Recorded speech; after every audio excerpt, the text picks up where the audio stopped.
केंद्र सरकार ने पूर्व प्रधानमंत्री चौधरी चरण सिंह जी और पीवी नरसिम्हा राव को सर्वोच्च नागरिक सम्मान भारत रत्न देने का ऐलान किया है। वैज्ञानिक एमएस स्वामीनाथन को भी भारत रत्न देने का ऐलान किया गया है।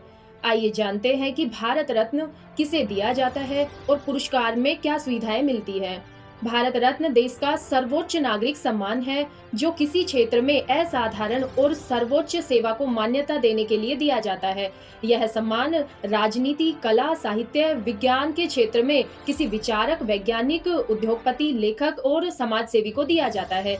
भारत रत्न देने की शुरुआत 2 जनवरी 1954 में तत्कालीन राष्ट्रपति डॉक्टर राजेंद्र प्रसाद जी ने की थी। सबसे पहला सम्मान स्वतंत्र भारत के पहले गवर्नर जनरल चक्रवर्ती राजा गोपालाचार्य जी को, पूर्व राष्ट्रपति डॉक्टर सर्वपल्ली राधाकृष्णन जी और वैज्ञानिक चंद्रशेखर वेंकट रमन को 1954 में दिया गया था। 1954 में यह सम्मान केवल जीवित रहते दिया जाता था, लेकिन 1955 में मरणोपरांत भी भारत रत्न दिए जाने का प्रावधान जोड़ा गया। आइए जानते हैं कि भारत रत्न के लिए चुनने की प्रक्रिया। भारत रत्न दिए जाने वाले व्यक्ति को चुनने की प्रक्रिया कैसे होती है। भारत रत्न सम्मान के लिए पद्म पुरस्कारों से अलग होती है। इसमें भारत के प्रधानमंत्री भारत रत्न के लिए किसी व्यक्ति के नाम की सिफारिश राष्ट्रपति को करता है।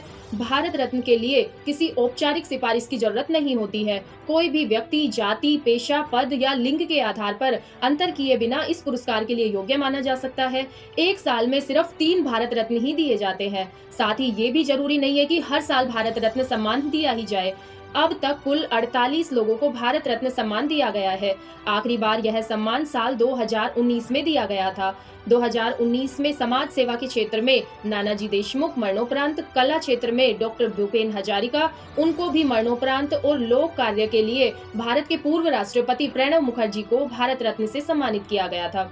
आइए जानते हैं कि भारत रत्न पाने वालों को क्या मिलता है।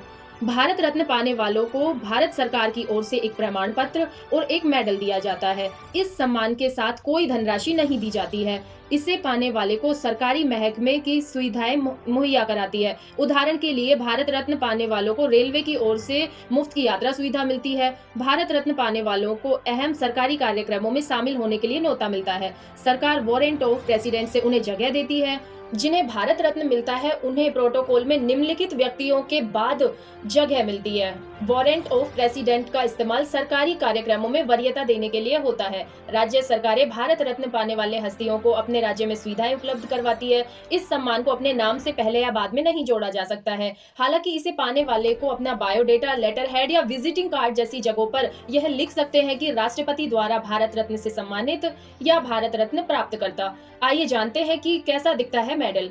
मेडल में तांबे से बनी पीतल के पत्ते पर प्लेटिनम का चमकता हुआ सूर्य बना हुआ है। पत्ते का किनारा भी प्लेटिनम का होता है। इसके नीचे चांदी से हिंदी में भारत रत्न लिखा होता है। इसके पीछे की तरफ अशोक स्तंभ के नीचे हिंदी में सत्यमेव जयते लिखा हुआ होता है। आइए जानते हैं कि भारत रत्न से जुड़ी कुछ अहम और महत्वपूर्ण बातें। भारत रत्न जीवन काल में या मरणोपरांत दोनों तरह से दिया जाता है।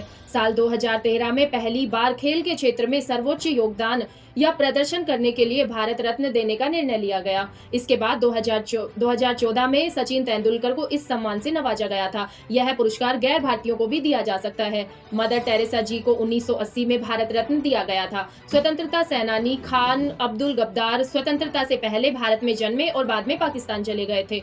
और दक्षिणी अफ्रीका के पूर्व राष्ट्रपति नेल्सन मंडेला जी को इस सम्मान से नवाजा गया था। किसी एक साल में अधिकतम 3 बार भारत रत्न दिया जा सकता है। निम्नलिखित वर्षों में कोई भी भारत रत्न नहीं दिए गए। भारत रत्न पुरस्कार को 2 बार निलंबित किया जा चुका है। इसके बाद पुरस्कार फिर से शुरू किए थे। जिन्हें भारत रत्न से सम्मानित किया गया वह सूची आप यह देख सकते हैं स्क्रीन पर।